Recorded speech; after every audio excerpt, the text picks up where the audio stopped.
Баршаларыңызға сәлем. Бүгін менің арнамда қызыл-жасыл түсті рулет жасап үйренеміз. Арнама тіркеліп, қолдау білдіріп отырсаңыздар, алдын ала рахмет. Ең алдымен таза ыдысымызға 4 жұмыртқамызды салып, миксерлей отырып, қантымызды аздап салып отырамыз. Әппақ үлпілдек массы болғанша.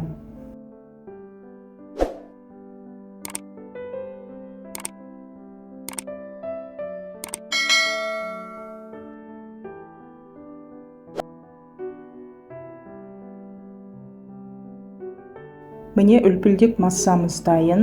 Енді електен өткен ұнымыздың үстіне 1 шай қасық қопсытқыш салып, ұнымызды 2-ге немесе 3-ге бөліп, аз-аздап салып отырамыз.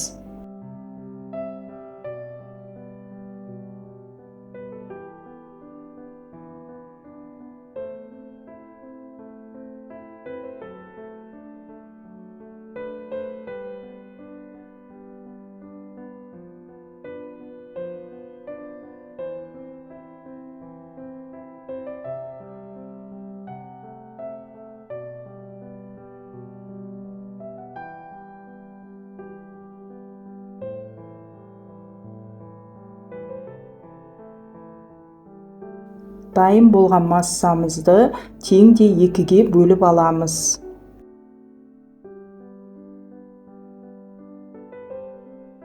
Қамырымызды теңде 2-ге бөліп алдық. Енді 3-4 тамшы жасыл ас бояуын, екіншісіне қызыл ас бояуын қосамыз.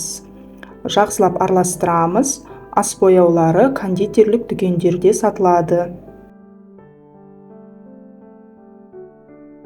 Дайын болған қызыл қамырымызды 1 рет кондитерлік қапшыққа салып аламыз. Дәл солай жасыл бояуымызды араластырып, 1 реттік кондитерлік қапшыққа 2-ін 2 бөліп салып аламыз. Қамырларымыз дайын. Мендегі рулетке арналған силиконды форма.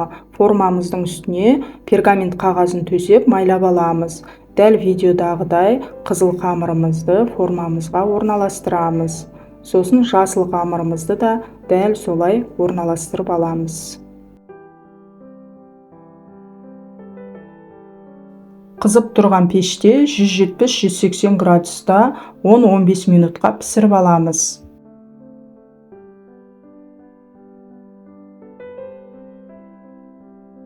Пісіп шыққан бисквитімізді дәл видеодағыдай ыстық күйінше орап аламыз.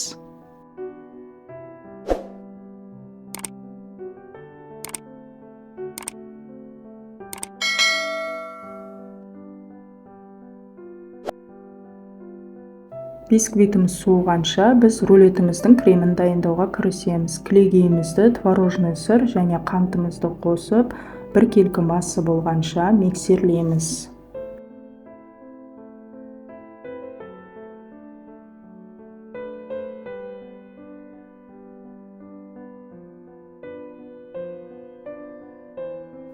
Дайын болған кремімізді кондитерлік қапшыққа салып аламыз.